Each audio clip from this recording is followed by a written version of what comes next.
Welcome to Geetha's world. ഒഡീഷയിൽ ഭുവനേശ്വറിൽ നിന്ന് ഏതാണ്ട് 69 കിലോമീറ്റർ ദൂരെയുള്ള പുരിയിലാണ് ശ്രീ ജഗന്നാഥ ക്ഷേത്രം. ജഗന്നാഥനായ മഹാവിഷ്ണു അഥവാ ആദിനാരായണനാണ് ഇവിടുത്തെ പ്രധാന പ്രതിഷ്ഠ. ഈ ക്ഷേത്രത്തോടനുബന്ധിച്ച് ഒരുപാട് അത്ഭുതങ്ങളുണ്ട്. നല്ലവണ്ണം അലങ്കരിച്ചിട്ടുള്ള 3 വിഗ്രഹങ്ങളാണ് ഈ ക്ഷേത്രത്തിലുള്ളത്. ജഗന്നാഥൻ അഥവാ കൃഷ്ണൻ, സഹോദരനായ ബലഭദ്രൻ, സഹോദരി സുഭദ്ര. ശ്രീ ജഗന്നാഥൻ കറുത്ത നിറത്തിലും ബലഭദ്രൻ വെളുത്ത നിറത്തിലും സുഭദ്ര മഞ്ഞ നിറത്തിലുമാണ്. വിശുദ്ധമായ വേപ്പ് മരങ്ങളിൽ നിർമ്മിച്ചിട്ടുള്ള ഈ വിഗ്രഹങ്ങൾ 8-12 കൊല്ലം തോറും മാറ്റിപ്പണിയുന്നതാണ്. ക്ഷേത്രത്തിൻ്റെ മുകളിലുള്ള ഈ പതാക കാറ്റ് വീശുന്ന ദിശയ്ക്ക് വിപരീതമായാണ് പറക്കുന്നത്. എല്ലാ ദിവസവും ഈ പതാക മാറ്റും.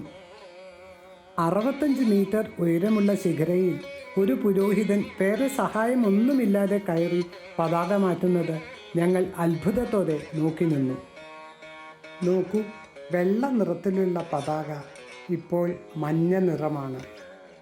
ഇവിടുത്തെ മഹാപ്രസാദം 7 കലങ്ങൾ അട്ടിക്ക് അടുപ്പിൽ വെച്ചാണ് അത്ര ഉണ്ടാക്കുക. 7ാമത്തെ കലത്തിലെ ആദ്യം വേകുമെന്നതും ഒരു അത്ഭുതമാണ്. ഈ ക്ഷേത്രത്തിലെ പ്രധാനപ്പെട്ട രഥോത്സവം ശ്രീകൃഷ്ണൻ്റെ മധുരയിൽ നിന്ന് അയോധ്യയിലേക്കുള്ള യാത്രയെ ഓർമ്മിപ്പിക്കുന്നു.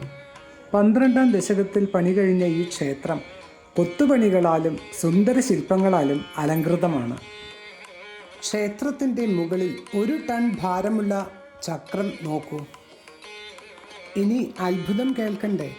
പുരിയിലെ ഏതു സ്ഥലത്തെ ഉയരത്തിൽ നിന്ന് ചക്രത്തെ വീക്ഷിക്കുന്ന ഏതൊരു കാഴ്ചക്കാരനും ചക്രം തൻ്റെ നേരെ തിരിഞ്ഞു നിൽക്കുന്നതായി തോന്നും. ക്ഷേത്രം കടലിൻ്റെ വളരെ അടുത്താണെങ്കിലും കടലിൻ്റെ ശബ്ദം ക്ഷേത്രത്തിൽ കേൾക്കില്ല. അത് സുഭദ്രയുടെ ആഗ്രഹപ്രകാരമാണെന്നാണ് വിശ്വാസം.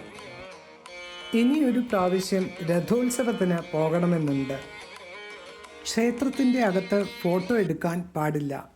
കൊടി മാറ്റുന്ന സമയത്ത് ഞങ്ങൾ അകത്തായതിനാൽ അതിൻ്റെ വീഡിയോ എടുക്കാൻ സാധിച്ചില്ല. ഇനി വേറൊരു വീഡിയോ ആയി കാണാം. ബൈ.